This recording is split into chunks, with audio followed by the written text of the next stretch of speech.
I was talking about being stuck in the fate world and stuff like that, or future world or whatever you want.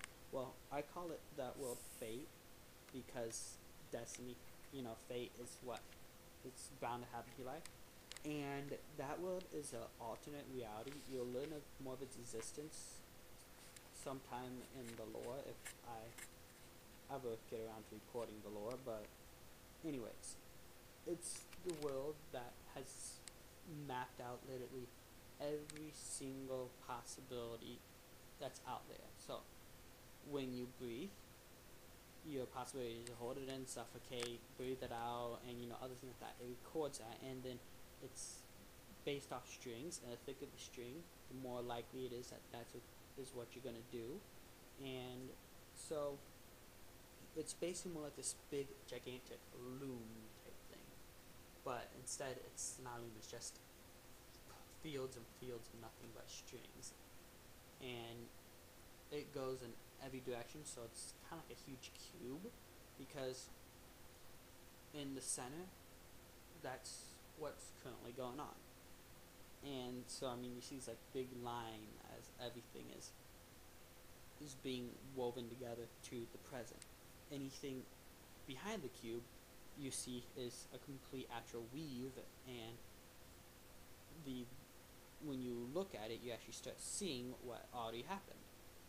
And so depending on what part you look, you get to see in other people's lives. So this is what makes Prophet's point of view pretty unique, because he can see Guardian's point of view, he can see Destiny's point of view, he can see anybody's point of view if he looks into the past. But if you look in the past, you can't see the future, so he doesn't try to dwell into the past too much. Anyways, and so then all the possibilities that could have happened that didn't happen are just loose strings that are flowing above and below this finished quilt, as you want to call it. And then the future side, you have in the center your likely strings that are going to happen, and then you have above it things that are not very likely but could happen, and things below it, things that are not very likely but cannot happen, things where the ability for it to happen just is no longer there. Like if you are born, the strings of you're going to be born the next day or the day after that, they go below it because it's still future strings. They're just not going to happen since you're already born. And the ones above it would be like when you're born, you aging 40 years in one day. It's probably not going to happen, but it's still possible. So it's on the top, and in the middle is the things that are most likely going to happen. So it is a big forbidden to try to remove strings or put them in different places. You're just supposed to observe them. If you move them, you could end life as you know it, and theoretically speaking, and you could be trapped in the fate world. And then the fate does have its guardians. It's people that are trapped there, and they just lose en masse until they're like just not there anymore, and then they're like these race things that will able to transport to any time in the world, and they can kind of whisper to you saying, hey, do this, do that. They're like the ones who fix if there's any anomaly or gap. They're the ones who try to fix that because they've lost all control of themselves.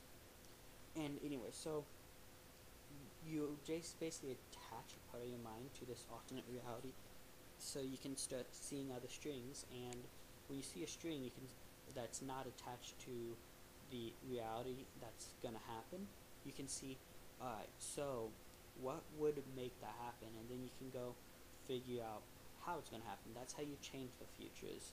You find what you want, and you find what events have to happen in order for this to get tied into the mainstream of everything. But if you have anybody else seeing the future, they can see what's in the mainstream, and they can figure out what has happened to pull it out of the mainstream. So it's kind of you like when you're bidding on eBay. if you bid on it too early, somebody else can bid on it. But so you want to wait to the last minute, but if you wait for too long, you can just miss the opportunity altogether because there'll be other people waiting to the last minute. So you kind of have to be skilled at it. And each time you visit, you're taking a risk of being stuck in that realm altogether, losing all control of your body and your body going on autopilot. And that's what happened in the story, is his body went on autopilot to get his goal completed in any way possible, which ended up destroying a lot of people. And it then left his body in tune with magic, which the mind of these people don't know anything about how to use magic, so that's why the body can't use magic. But when his mind is attached to the Fate world, magic is possible.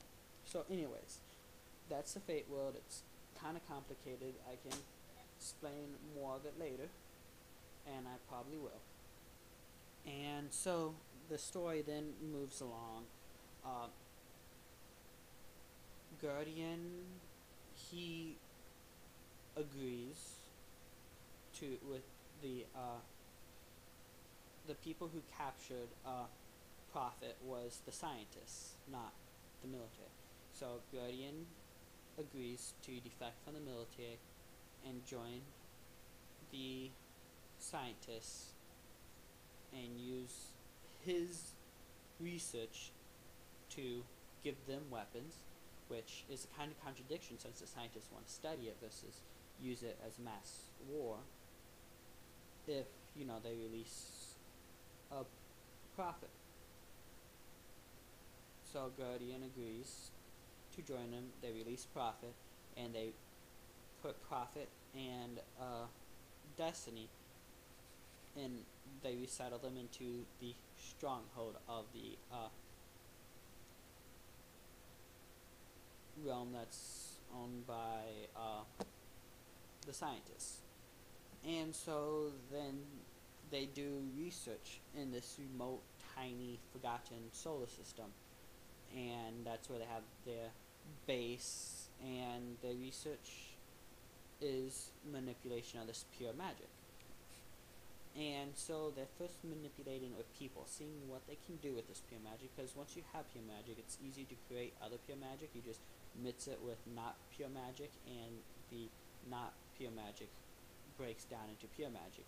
So even though they don't know how to make it from scratch, they can make it from the substance they already have, thanks to the insanity of Prophet.